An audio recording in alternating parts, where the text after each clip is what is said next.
مساء الخير، عاملين ايه؟ النهارده هنعمل مع بعض السمك البلطي بالصلصه.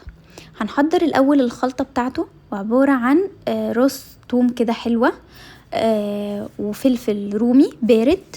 حطيت 1.5 يعني فلفل كوبي، قرن ونص.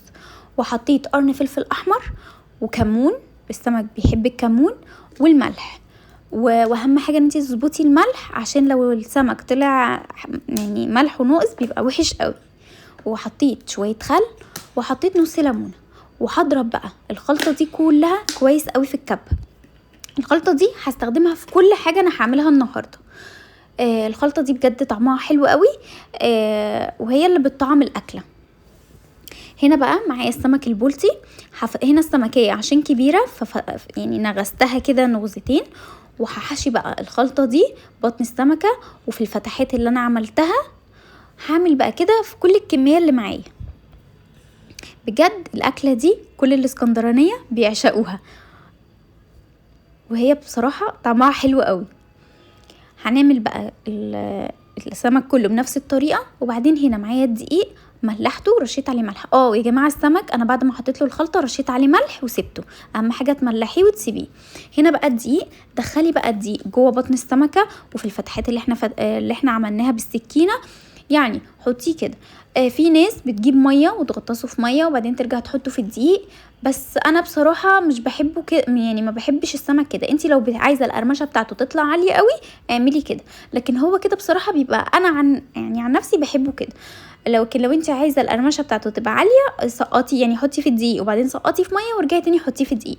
هنا بقى هنقلي السمك على جنب، زيت سخن جدا، وهننزل بقى بالسمك نحمره.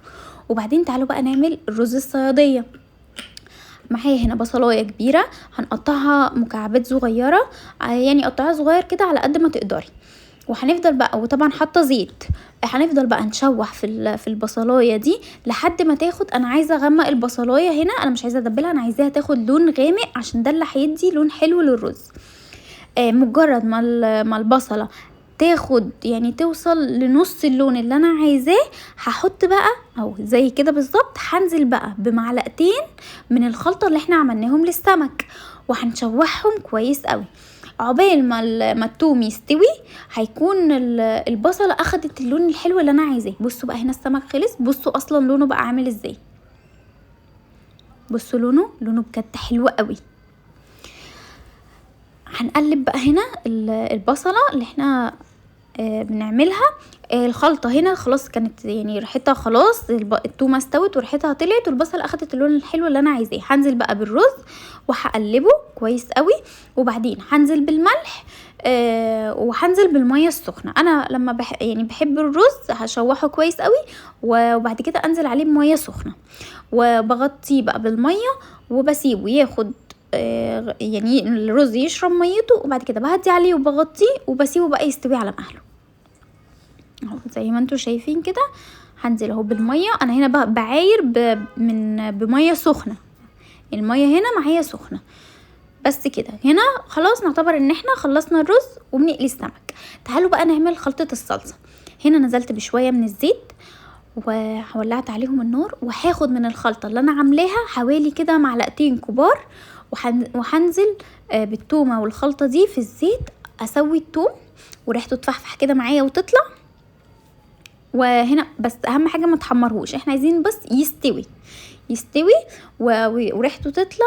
وهنزل عليه بقى هنا بالطماطم انا ضربها في الخلاط. هننزل بقى بالطماطم كده، وهنحط بقى هنملح يعني هندوق الصلصه نشوف ملحها، هنحط لها شويه ملح كده ونظبط الملح بتاعها. وخلي بالك ان الخلطه اللي انت حطاها اصلا فيها ملح. وهنسيبها تتسبك. هنا بقى بعد ما اتسبكت هخففها بشويه ميه، واسيب الميه دي تغلي. واول ما تغلي الميه يعني الصلصه تغلي، بعد ما ازود لها الميه هنزل بقى بالسمك زي ما انتي شايفه كده. وهاتي بقى معلقه واقعدي بقى غطسي السمك ده كده. انا ما طفيتش النار كل ده والنار شغاله معايا. هنفضل نقلبه كده ونغطيه بالطماطم او بالصلصه اللي احنا عملناها.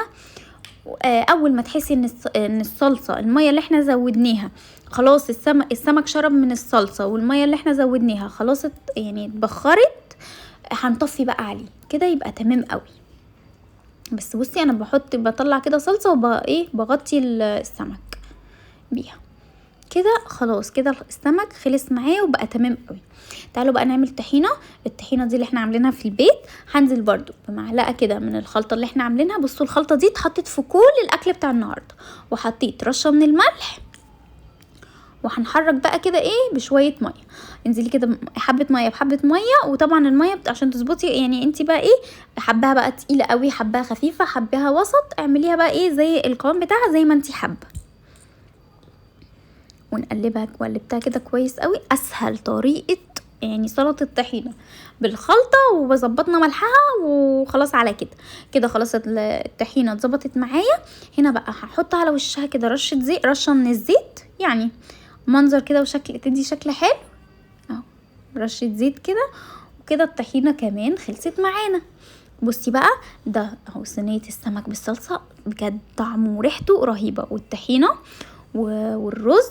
وعايزه اقول لك الرز مفلفل قوي، وبجد لونه حلو قوي، بس بجد الاضاءه ظلمه لون الرز لونه حلو يعني.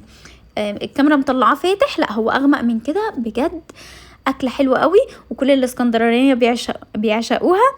ويا رب النهارده وصفه النهارده تكون عجبتكم وفدتكم ولو بمعلومه صغيره بسيطه، واتمنى ان انا اكون ضيفه خفيفه عليكم.